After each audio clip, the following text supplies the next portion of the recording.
Premier ballon pour Guillaume Cousse, entrée de surface. Ah, le bon centre dans la surface de réparation. Jérémy Laborde, un petit peu de mal à renvoyer.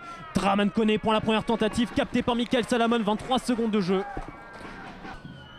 Et cette fois-ci, c'est Achour pour frapper, et ce n'est pas du tout la même personne, le même joueur pour les couper, ce n'est pas Sanogo. Tafadiaï pour le coup franc.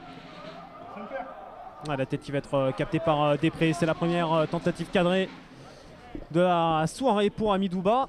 De la Jeanne d'Arc est venue sur coup de pied arrêté. Et la première grosse occasion vient donc sur coup de pied arrêté. C'est frappé directement par Achour et c'est claqué par Salamon. Eh bien, c'est bien l'enceinte du Villemont Sport qui peut frapper ce coup de pied arrêté. Mais comme on aura quand même début de ce soir, on se fait pas de soucis. C'est le visionnaire en plus. Tafadiaï pour ce coup franc. Jérémy Laborde à la tête. C'est l'ouverture du score de Jérémy Laborde. J'annonçais un but juste avant, ça me surprend moi-même. Et Jérémy Laborde qui avait eu 2 buts refusés l'an dernier dans le championnat national, qui va enfin débloquer son compteur à ce niveau. Il n'avait jamais marqué en national. Voici sur cette tête et ce coup franc de Tafadiaï. Beaucoup ce joueur ce soir. Oh, attention, attention, attention, la faute d'Amidouba. Attention à la faute d'Amidouba, car là ça peut être clairement l'anéantissement d'une occasion nette de but. Et ce sera donc le deuxième carton jaune sorti à l'encontre d'Amidouba. Il a fait signe Floris Aubin qu'il a vu le tirage de maillot, il a mis la main à la poche.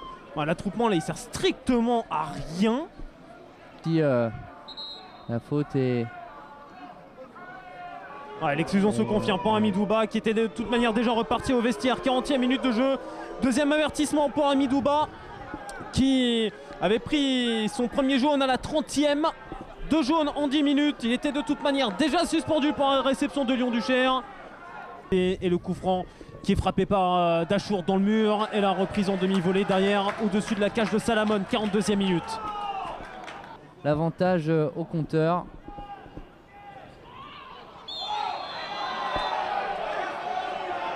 Ouais, cette fois-ci, Floris Aubin va devoir rappeler à l'ordre Martin et Cani.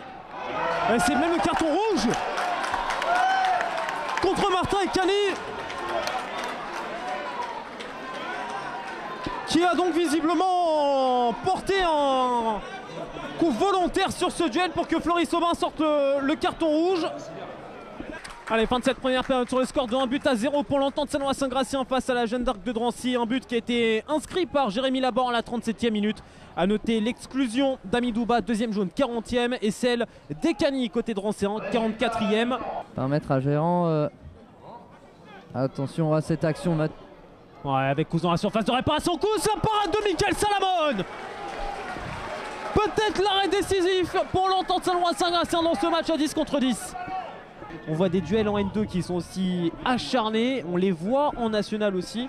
Est-ce qu'on va pouvoir comprendre tout ça avec vous? Attention, on va y revenir en quelques instants avec Bafou Dramé. La parade de Després derrière, 2-0. Pas de position de hors-jeu. C'est une volée victorieuse et c'est une volée qui permet à Madi Talal d'inscrire son deuxième but en 2 matchs à la 58e minute. Mais en soi, voilà, pour... peut-être laisser ce... Ouais, ce centre de Dramé dans la surface, Talal qui n'était pas en position de hors-jeu. Talal toujours qui peut déclencher dans un angle improbable, mais qui cette fois-ci ne va pas cadrer. Et quelle qualité technique aussi, ensuite pour effectuer ce centre. Draman Koné, la frappe à distance, largement hors cadre, qui a été contrée. Ouais, c'est les Boussy là qui préfèrent garder le ballon dans le terrain centré, avec la tête de Guillaume Cousse. La parade, l'arrêt de Michael Salamon.